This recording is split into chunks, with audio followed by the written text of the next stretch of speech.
السلام عليكم ورحمة الله. فإن شاء الله في هذا الفيديو غادي نهضر على quelques informations comme présentation du module liaison chimique. Donc إن شاء الله غادي نهضر على quelques informations اللي ديجا تنعرفوهم. المهم عندنا أول حاجة غادي نبدا بها. دونك شفنا في الاس 1 هضرنا في لاتوميستيك. دونك شفنا لي سوكوش. دونك لي سوكوش شنو هما؟ هما لي زوربيتال اتوميك. دونك اللي تنعرفوهم هما اس بي دي اف جي المهم اكسيتيرا. بيان. دونك شفنا عاوتاني لو نومبر كوانتيك ازيميتال، شفنا لو نومبر كوانتيك مانيتيك. دونك مزيان. دونك غادي نشوفو شفنا بالنسبه لاس عندها ال تيغال 0، P L égale à 1, D L égale à 2, F L égale à 3. Donc, ça correspond G L égale à 4. Bien. Donc, je finis le nombre quantique magnétique. Il est compris entre moins L et L. Et bien sûr, donc, pour le cas de L égale à 0, pour S, donc on a M est compris entre 0 et 0, bien sûr. Donc, M est égal à 0. Donc M, qu'est-ce qu'il détermine? Donc M, le nombre quantique magnétique, détermine le nombre de quoi? De cases. Donc le nombre de cases. Donc pour M égale à 0, on a un seul case. Bien. Donc pour L égale à 1, M est compris moins 1 et 1. Donc on a trois valeurs pour M, moins 1, 0 et 1. Donc on a trois valeurs de M. Donc le nombre de valeurs de M est égal au nombre de cases quantiques. Bien, donc la même chose pour L égale à 2 et L égale à 3 et L égale à 4. Donc pas de problème. La même règle. Donc L, le nombre quantique azimutal, le nombre quantique, le nombre magnétique, et détermine le nombre de quoi? De cases quantiques. Bien. Donc la forme pour le nombre quantique azimutal L détermine ou bien précise la forme de l'orbital. Donc pour S, on a une sphère pour S. Donc comme un ballon. Bien, donc on parle après sur la couche de valence. La couche de valence ou bien donc la couche de valence possède un nombre n plus grand. Donc possède un nombre n plus grand. Donc كيفاش نعرفوا واحد لا كوش دو فالونس؟ يكون عندها واحد n اللي كتعرفوا n مثلا 1 is 2, donc n égale à 1 par exemple. Donc il est en cours de remplissage. Donc toujours la couche de valence هي la couche اللي en cours de remplissage. Donc باقا تتعمر بلي électrons. مزيان. غادي نهضروا دابا في لا فالونس. لا فالونس ابخي غادي ندوزو بالنسبه لاكوش دو فالونس غادي نهضروا على نحدوا واحد لاكوش دو فالونس. كاينين دي كا سبيسيال بيان سور وغادي نهضروا باقي عليهم. دونك لا فالونس هو لو نومبر d'électrons qu'il faut ajouter à la couche de valence pour réaliser quoi? Pour réaliser la saturation. Bien, donc est égal au nombre donc à notre définition est égal au nombre de liaisons qui peut former par un atome avec un autre. Bien, donc pour réaliser la même chose, donc la saturation. Pour le carbone, Z est égal à 6, 1s2, 2s2, 2p2. Donc la couche de valence, c'est 2s2, 2p2. Et la valence du carbone, pour déterminer la valence du carbone, donc combien d'électrons qu'on peut ajouter à 2p2. Donc on a deux électrons dans la sous-couche de p2, donc deux électrons. Combien d'électrons qu'il faut ajouter pour atteindre le nombre maximal? Donc c'est 4 électrons. Donc la valence du carbone est égale à 4. Bien. Donc si la valence d'un atome pour atteindre à la saturation par exemple, si le nombre d'électrons à ajouter à un atome est égal à 4, donc on dit la valence est tétravalent. Donc, pour cet atome, donc tétravalent. Donc, le carbone est tétravalent. Si la valence est égale à 2, donc on dit divalent ou bien bivalent. Donc, c'est la même chose. Divalent, c'est bivalent. Si pour la valence est égale à 1, donc on dit monovalent. Si la valence est égale à 5, on dit pentavalent. Si égale à 6, donc hexavalent et etc. Bien. Donc, on passe maintenant. Donc, on a un cas spécial donc pour TI. Donc, TI, on a Z est égal à 22. Donc, on a la configuration suivante. 1s2, 2s2, 2p6, 3s2, 3p6, 3d2, 4s2. Donc la couche de valence est 3d2, 4s2. Donc on a dans ce cas un cas spécial. Donc attention, c'est pour les atomes appartiennent à D. Donc toujours on fait attention. La forme générale de la couche de valence est suivante. N-1 dx ns2. Bien. Donc ici la couche de valence est 3d2, 4s2. C'est la couche de valence. Donc attention pour ce cas. Donc c'est ça la règle générale. Bien, maintenant on passe donc pour par exemple l'atome qu'on a déjà écrit la couche les électrons ou bien la configuration électronique 1s2, 2s2, 2p2 pour le carbone. Donc les électrons de 1s2, donc 1s2 contient 2 électrons, donc les électrons attachés à le noyau ne participent pas à la formation de la liaison. Ne participent pas à la formation de la liaison. Bien. Donc, ils sont attachés par le noyau. Donc, c'est ça. Donc, pour les interactions qu'il y a entre les atomes, donc, ce qui concerne à ces interactions, c'est les électrons de valence, pas les électrons des sous-couches qui sont à l'intérieur. Parce que les électrons de ces sous-couches sont attachés à le noyau. Bien. Donc, on va parler maintenant de l'électronégativité. Donc, l'électronégativité, c'est la capacité d'un atome à attirer les électrons de la liaison vers lui. Par exemple, si on a deux atomes, donc ces deux atomes vont faire des liaisons. Donc, par un électron ou bien deux électrons ou bien. Donc, par rapport à la molécule. Donc, bien. L'électronégativité, si par exemple on a l'électronégativité entre deux atomes A, B, et A est plus électronégatif que B, donc les électrons de cette liaison vont atterrir par A, car A est plus électronégatif. Bien. Donc, dans le tableau périodique, la variation de l'électronégativité est comme vous voyez, donc du bas en haut,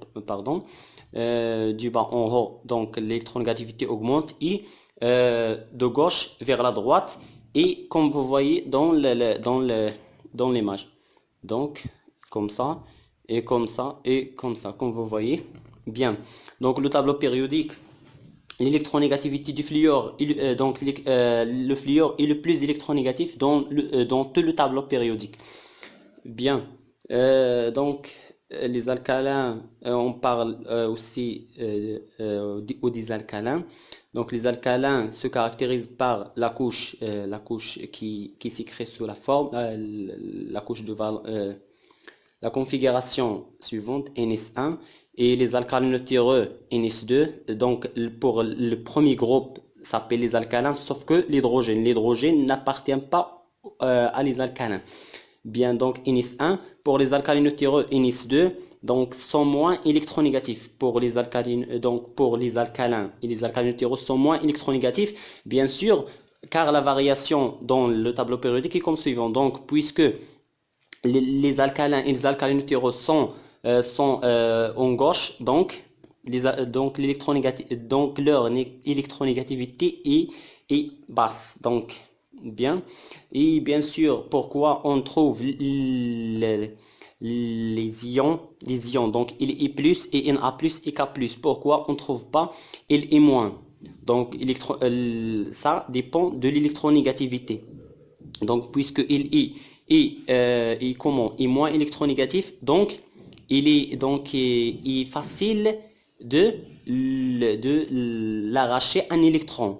Donc يكون سهل أننا نحيدو ليه واحد l'électron. Pourquoi? Parce qu'il est moins électronégatif. La même chose pour Na et K+. Donc pour ça c'est pour les alcalins. Donc maintenant on passe à quelques informations, à des autres informations. Donc pour un atome, donc il cède un électron ou bien il donne un électron. إذا دابا غادي نهضروا دونك بالنسبة يكون عندنا واحد دلتا E donc est plus supérieur, donc atome qui a l'électronégativité le plus grande. Donc اش كتعني هاد delta E? Donc delta E signifie la variation de l'électronégativité. Donc c'est la variation de l'électronégativité entre deux atomes est plus grande, donc cette différence est plus grande. Donc l'atome qui a l'électronégativité plus grande va capter les électrons vers lui, comme j'ai déjà dit. Bien. Donc on parle de la liaison ionique. Donc si la variation de l'électronégativité entre deux atomes est plus grande, comme le symbole signifie, donc la liaison est ionique. Par exemple, en HF et NaCl. Donc Na appartient au groupe des alcalins. Donc l'électronégativité de Na+, de Na est très inférieure à l'électronégativité de Cl-. Donc delta E est plus grande. Donc l'atome qui a l'électronégativité la plus grande, c'est Cl, donc va attirer les électrons vers lui. Bien. Donc maintenant on va parler de la règle de l'octet. Donc la règle de l'octet, c'est on dit que la règle de l'octet est vérifiée pour un atome si cet atome, quand elle fait des liaisons avec un autre atome, le nombre des électrons de cet atome devient 8. Donc le mot octet signifie 8. Bien, donc comme j'ai tracé ici, donc A, 8 électrons. 1, 2, 3, 4, 5, 6, 7, 8. Bien, donc les éléments, donc pour cette règle, la règle de l'octet est vérifiée pour les éléments du deuxième et troisième groupe. Et pardon, donc des éléments de deuxième et troisième période, pas groupe. Donc la deuxième et troisième période. Donc les éléments de troisième et deuxième et troisième période respectent cette règle, sauf l'hydrogène et l'hélium. Donc qui a 2 électrons. L'hélium, la saturation de l'hélium contient 2 électrons en maximum. Donc peut pas dépasser 2 électrons. Donc l'octet signifie 8. Pour le nion a 8 électrons. Donc sans faire le nion, sans qu'il fait une liaison avec un autre atome, la règle de l'octet est vérifiée pour lui. Donc il a 8 électrons. Donc comme vous voyez ici, donc ces petites lignes signifie 2 électrons. Donc ici signifie 2 électrons. Bien.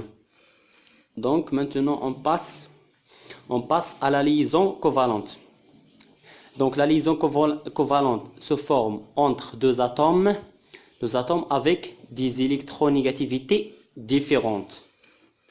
Des électronégativités proches. Donc la variation de l'électronégativité si tend vers 0, donc comme j'ai ici un exemple AB.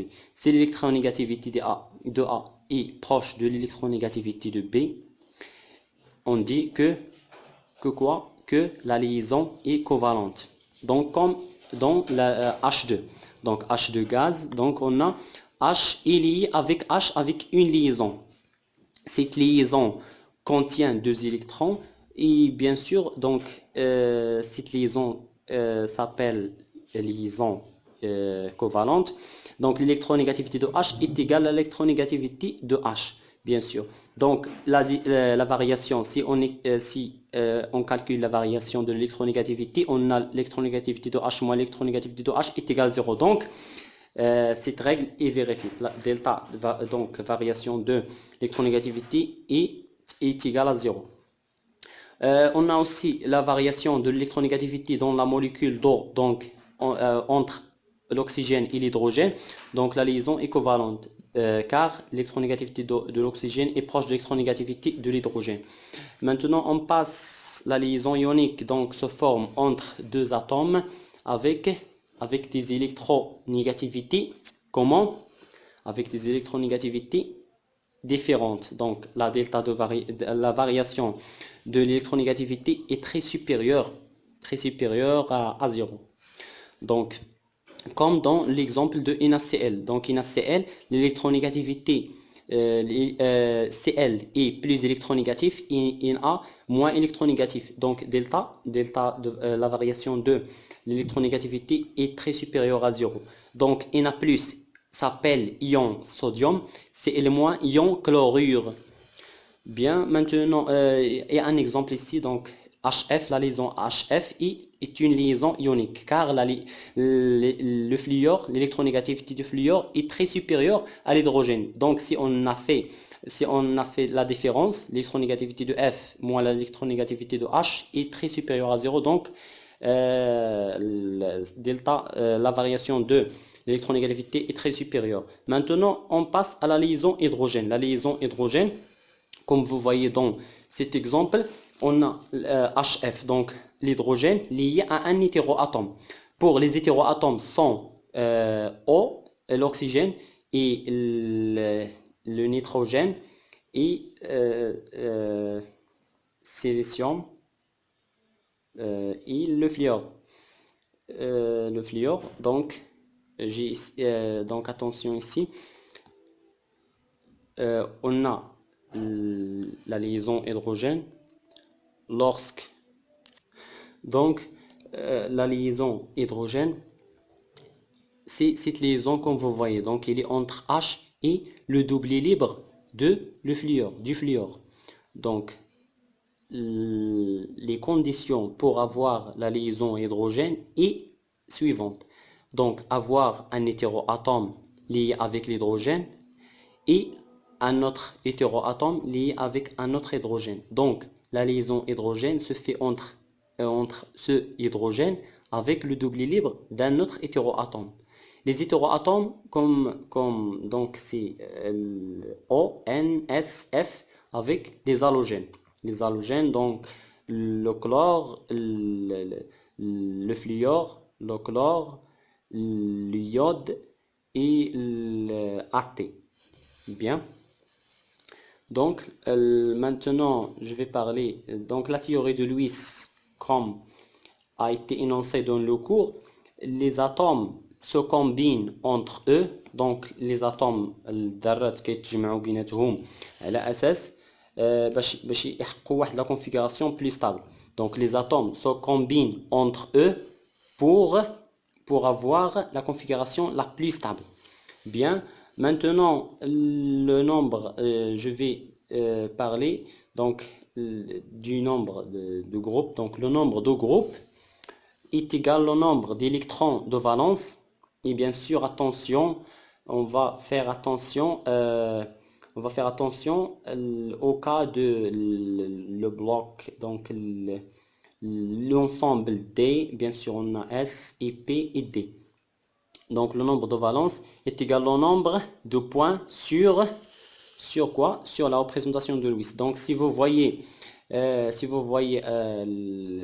l'image qui a été donnée dans le cours, donc vous voyez le nombre de points dans la représentation de Lewis.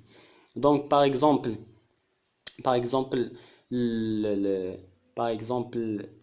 le nombre les électrons de valence pour un atome, si le nombre d'électrons de valence est égal à 2, donc on dit que cet élément appartient au groupe 2. Mais attention, si le nombre d'électrons de valence est supérieur à 2.